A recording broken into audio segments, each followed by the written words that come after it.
Hello friends, welcome back. In today's video, we are going to deep dive into access specifier in Java. Let's understand them with a real world analogy. Imagine your class in Java is like your house. Inside your house, you have different rooms. Some are private, some are public. In private room, only you can go inside. No outsider are allowed, not even from your family, but in public room, anyone from anywhere can come inside. This is exactly how access specifier work in Java. In Java, access specifier defines the visibility of property, behavior, and classes. In Java, we have four types of access specifier: public, private, protected, and default. Let's see them one by one.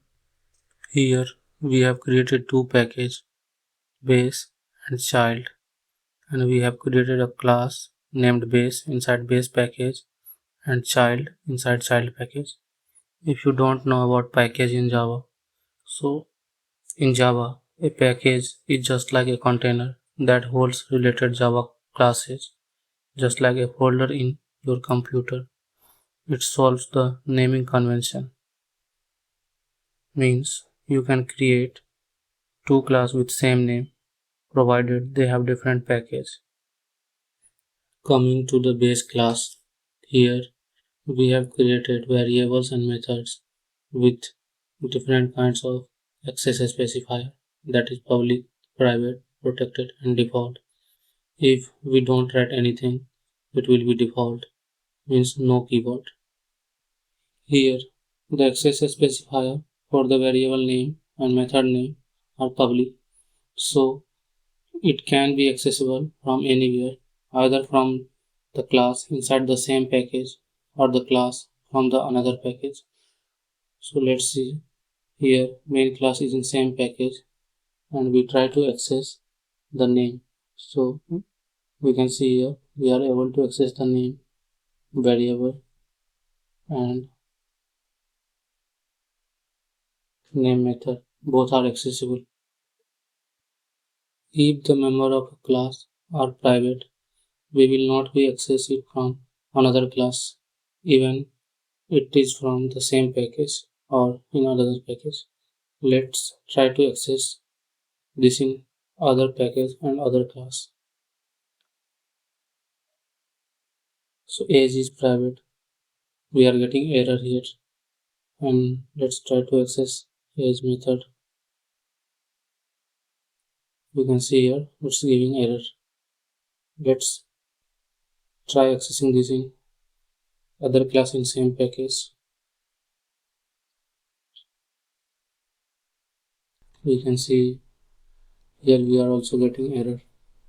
So we cannot directly access the private member of a class from the outside of the class. Here we have default scope for the variable and method gender. If a class member has default scope, then it will only be accessible within the same package. It means in same class or in other class, but it will not be accessible outside the package. So let's try accessing it outside the package. Here child is in other package, so let's try accessing here. We can see that we are getting error here while accessing the default member of base class. Next and last is protected. If a member has visibility as protected, it will be accessible anywhere within the package, but outside the package it will only accessible in child class, not in other class. As we can see here that we are getting while accessing the protected member. So let's extend the base class. So we can see while extending the base class we are able to access the protected member of base class. That's it for today guys. We have understood the access specifier in Java. In next video we will understand access specifier for constructors. If you found this helpful, please like, share and subscribe to the channel. Thanks for watching the channel.